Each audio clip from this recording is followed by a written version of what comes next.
Hey buddy, eyes up here. You have seen superheroes fly, dragons take over kingdoms, epic battles, wild environments, entire fantasy worlds comes to life on screen.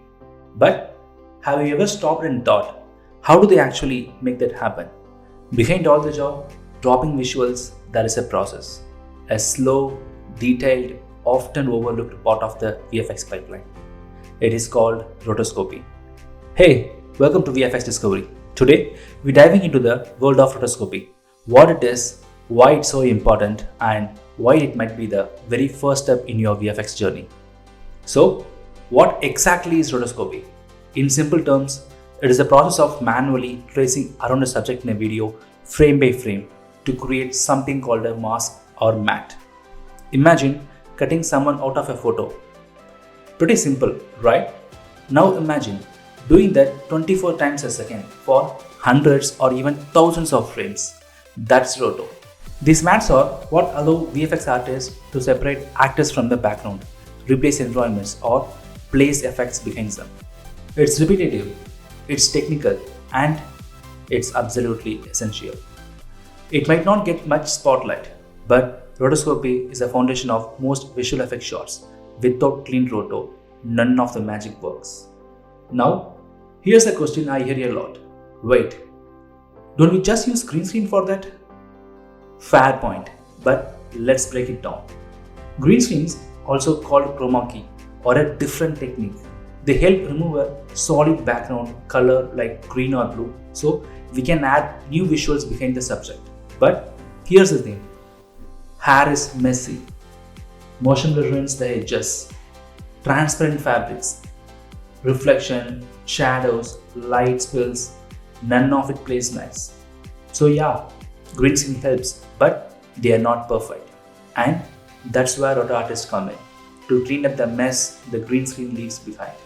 Sometimes the key fails entirely, and when that happens, it's the roto team that saves the shot. Think about this. Every time you see a background replaced perfectly, or an actor dropped into a fantasy world, or an exploration go off right behind a character, that shot started with clean separation, and that means someone had to roto it. Even the most stunning visual effects falls apart if the subject isn't properly isolated. The tiniest edges error can ruin the whole illusion. That's why professional studios treat roto seriously. It is not flashy, it is not supposed to be noticed, but without it, nothing else works. Ever noticed how many entry level VFX jobs are for roto artists? That's not a coincidence. Rotoscoping is one of the most labor intensive parts of the process.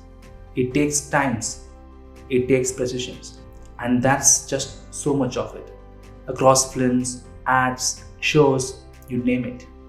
Studios all over the world outsource roto work, and for many artists, this is where the journey begins.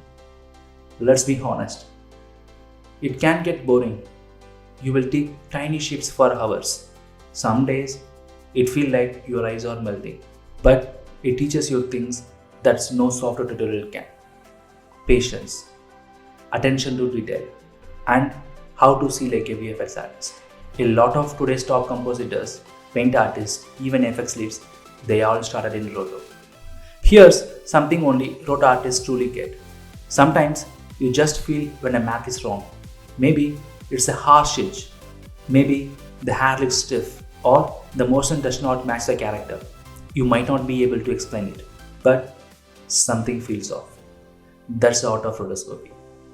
It is not just about drawing masks. It is about understanding movement, shapes, and how our brain expects reality to look. Now, let's talk tools. If you are getting into roto, these are the most common software used in the industry. VFX, the gold standard, used in almost every major studios. Nuke, great for combining roto with compositing work. Mocha Pro, known for planar tracking and tricky shots. After Effects is often used for commercial and motion graphics. If you are serious about your career in roto, Silhouette is a must. It's built for precision and it's fast. After Effects is fine for light stuff, but in high-end VFX, it is all about Silhouette and Nuke. So here's the deal. Rotoscoping won't make you famous. It is not flashy. Most people won't even know you did anything. But that's kind of the beauty of it. When roto is done right, no one notices. And that means the shot works perfectly.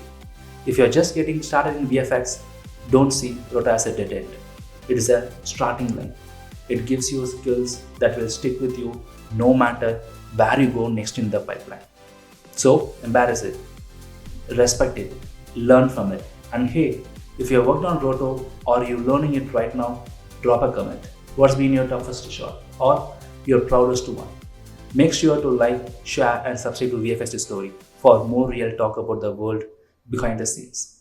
Until next time, stay sharp, stay steady, and always respect the Roto.